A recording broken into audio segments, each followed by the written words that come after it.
Hi, Kathy. I'm nervous. I thought it would be cool. If I read you these books that we're reading in my Bible study, so that, I thought it would be cool if I read them to you. I'm not the best reader, but I thought this would be fun, so I'm gonna try it out. Yay! This is the first book out of 5 about the 5 women who were very important to Jesus's lineages, and her name is Tamar. It's Unveiled by Francine Rivers, and the books are Tamar, Rahab, Ruth, Bathsheba, and Mary.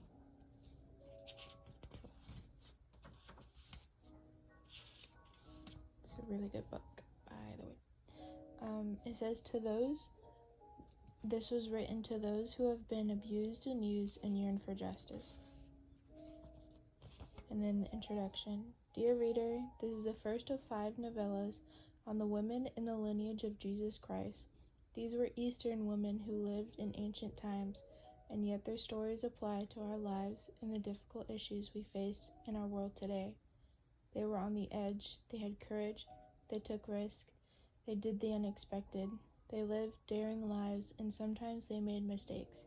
Big mistakes. These women were not perfect, and yet God in His infinite mercy used them in His perfect plan to bring forth the Christ, the Savior of the world. We live in desperate, troubled times when millions seek answers. These women point the way.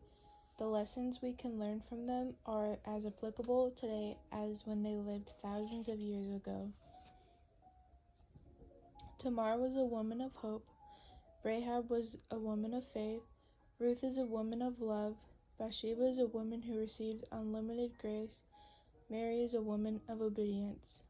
These are historical women who actually lived. Their stories, as I have told them, are based on biblical accounts. Although some of their actions may seem disagreeable to us in our century, we need to consider these women in the context of their own times. This is the work of historical fiction. The outline of the story is provided by the Bible, and I've started with the facts provided for us there. Building on that foundation, I have created action, dialogue, internal motivations, and in some cases, additional characters that I feel are consistent with the biblical record. I have attempted to retain true to the scriptural message in all points, adding only what is necessary to aid in our understanding of the message. At the end of each novella, we have included a brief study section. The ultimate authority about people of the Bible is the Bible itself. I encourage you to read it for greater understanding, and I pray that as you read the Bible, you will become aware of the continuity, the consistency, and the confirmation of God's plans for the ages. A plan that includes you. Francine Rivers. That was the author. Yep, of course. Okay. Setting the scene of this book. Genesis 37:1 through 38:6. So Jacob settled again in the land of Canaan, where his father had lived. This is the history of Jacob's family. When Joseph was 17 years old, he often tended his father's flocks with his half-brothers, the sons of his father's wives, Bilhah and Zilpah. Sorry if I pronounce some of these wrong. I'll try. But Joseph reported to his father some of the bad things his brothers were doing. Now Jacob loved Joseph more than any of his other children, because Joseph had been born to him in his old age. So one day he gave Joseph a special gift, a beautiful robe. But his brothers hated Joseph because of their father's partiality. They couldn't say a kind word to him. One night Joseph had a dream and promptly reported the details to his brothers, causing them to hate him even more. Listen to this dream, he announced. We were out in the field tying up bundles of grain. My bundle stood up, and then your bundles all gathered around and bowed low before it. So you're going to be our king, are you? His brothers taunted, and they hated him all the more for his dream and what he had said. Then Joseph had another dream and told his brothers about it. Listen to this dream, he said. The sun, moon, and 11 stars bowed low before me. This time he told his father as well as his brothers, and his father rebuked him. What do you mean? His father asked. Will your mother, your brothers, and I actually come and bow before you? But while his brothers were jealous of Joseph, his father gave it some thought and wondered what it all meant. Soon after this, Joseph's brothers went to the pasture their father's flocks at Shechem. When they had gone for some time, Jacob said to Joseph, Your brothers are over at Shechem with the flocks. I'm going to send you to them. I'm ready to go, Joseph replied. Go and see how your brothers and the flocks are getting along, Jacob said. Then come back and bring me word.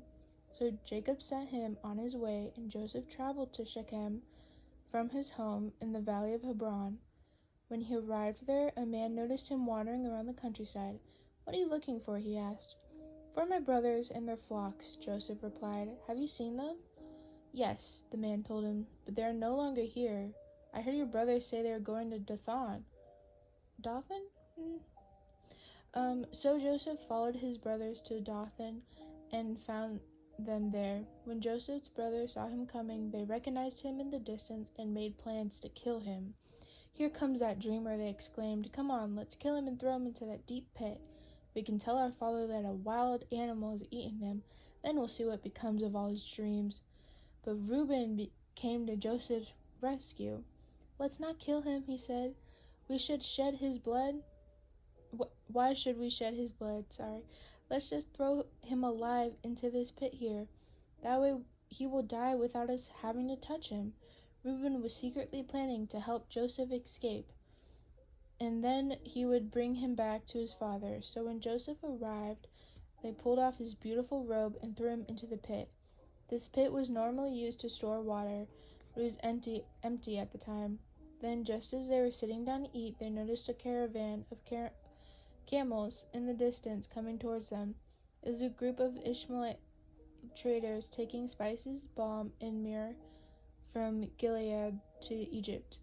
Judah said to the others, What can we gain by killing our brother? That would just give us a guilty conscience.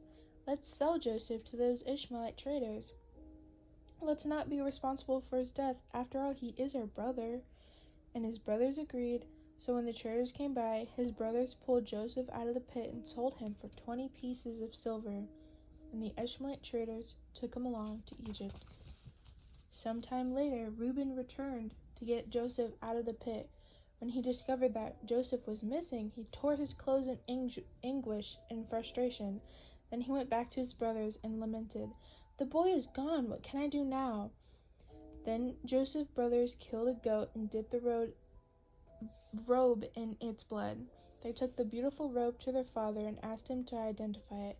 We found this in the field, they told him. It's Josephus's robe, isn't it? Goodness.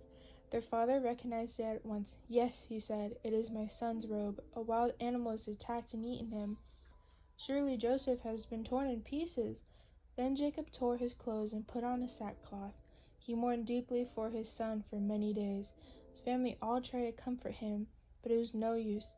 I will die in mourning for my son, he would say, and then begin to weep.